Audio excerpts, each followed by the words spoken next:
There are these things called lantern beetles that are invasive and incredibly beautiful, but also like horrifyingly bold.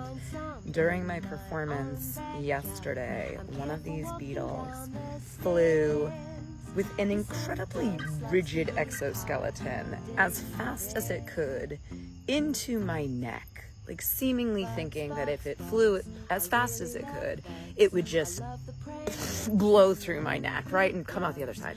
But instead, it just latched on there with its sharp little legs and stayed on my neck while I was like transforming from Deborah Sampson into Robert Shirtliff. Got like these like legs just burrowing like into my neck.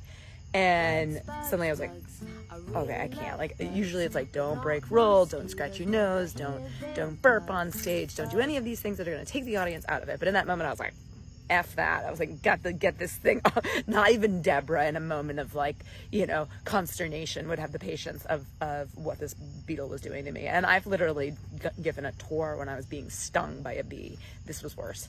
And I tore it off, and then like right after that happened, as if like God was saying like, damn you, a tiny little fly flew into my eye and I could not get it out. Even when like Deborah was shedding a tear and I was like, still could not get it out. And over the 45-minute performance, this tiny little fly dissolved into my body. And I am now part fly.